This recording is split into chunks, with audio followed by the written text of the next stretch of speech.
السلام علیکم ویورز، آج ہم جس ٹاپک پہ بات کریں گے وہ ہے حمل کے دوران ہاضمے کی خرابی۔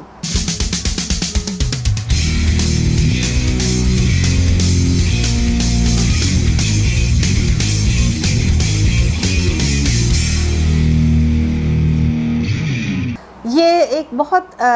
کامن آبزرویشن ہے، بہت زیادہ عام ہے یہ بات پریگننسی میں کہ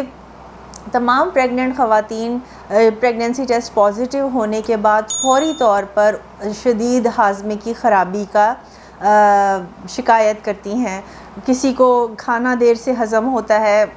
کسی کو بھوک نہیں لگتی، کسی کو الٹیاں زیادہ یا بہت زیادہ آتی ہیں۔ اسی طرح کچھ اور مدت اگر حمل کی تیسرے چوتھے مہینے سے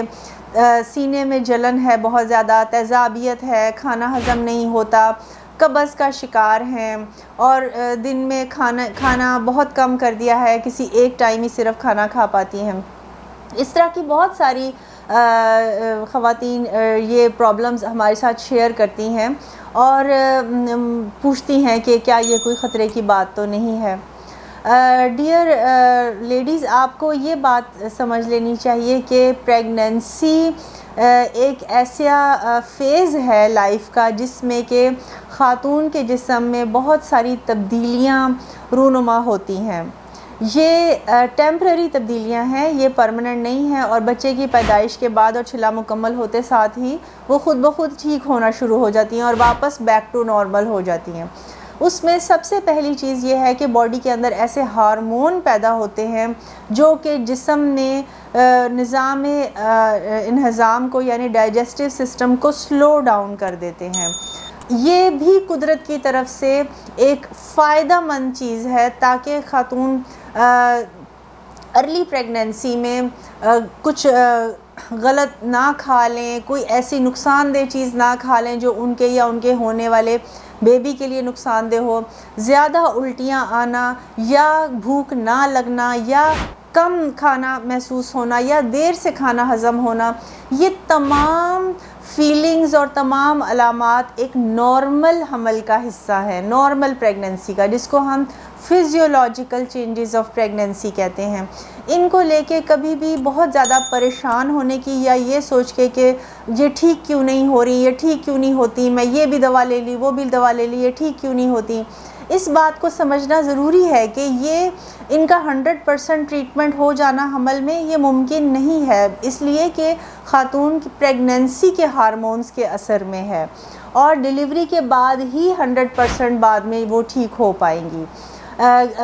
حمل کے دوران جیسے جیسے 5ویں 6ٹھے مہینے سے آنورڈ جیسے یوٹرس کا سائز انکریز ہونا شروع ہوتا ہے، مکینیکل پریشر معدے کے اوپر آئے گا، معدے سے تیزابیت کے بخارات اٹھیں اور وہ گلے میں اور منہ کے اندر منہ کا ذائقہ تبدیل ہو جائے، ایسیڈیٹی فیل ہو، یہ سب کچھ نارمل ہے۔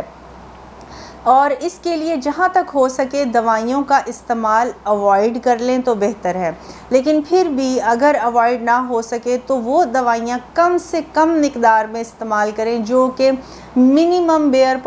پاسبل ہوں، اور اب زیادہ اگر آپ جتنی زیادہ آپ کمپلین کریں گے ہو سکتا ہے کہ ڈاکٹر یا آپ کے معالج آپ کو اتنی زیادہ تعداد میں میڈیسن لکھ کر دیں جو کہ کہیں نہ کہیں آپ کے لیے کوئی بہت زیادہ فائدہ مند نہ ہوں۔ اس کے لیے بہتر یہ ہے کہ ہر پیٹ کو بہت زیادہ خالی نہ رہنے دیں۔ اگر خالی پیٹ اٹھ کر چلنا پھرنا شروع کر دیں تو الٹیاں زیادہ آتی ہیں، بلڈ پریشر ایک دم سے لو ہوتا ہے، شوگر لو ہوتی ہے۔ بیڈ سے اٹھنے سے پہلے صبح تھوڑا بہت کچھ کھا پی لیں، اپنے ساتھ بیڈ سائڈ پہ کوئی بسکٹ، ٹافی، گولی یا کوئی چیونگ گم یا تھوڑا بہت جوس یا پانی کی مقدار رکھیں جس کو کہ پینے کے بعد آپ ذرا بلڈ شوگر نارمل ہو جائے، اس کے بعد اٹھ کر چلیں۔ اگر آپ ورکنگ وومن ہیں تو پھر آپ اپنے ساتھ اپنے پرس میں چھوٹی موٹی کھانے کی اشیاء یا سنیکس کو کیری بھی کر سکتی ہیں۔ پھل کھانا سب سے زیادہ مناسب رہتا ہے، وہ ایسیڈیٹی کو بھی کنٹرول کرتا ہے، انرجی بھی ہے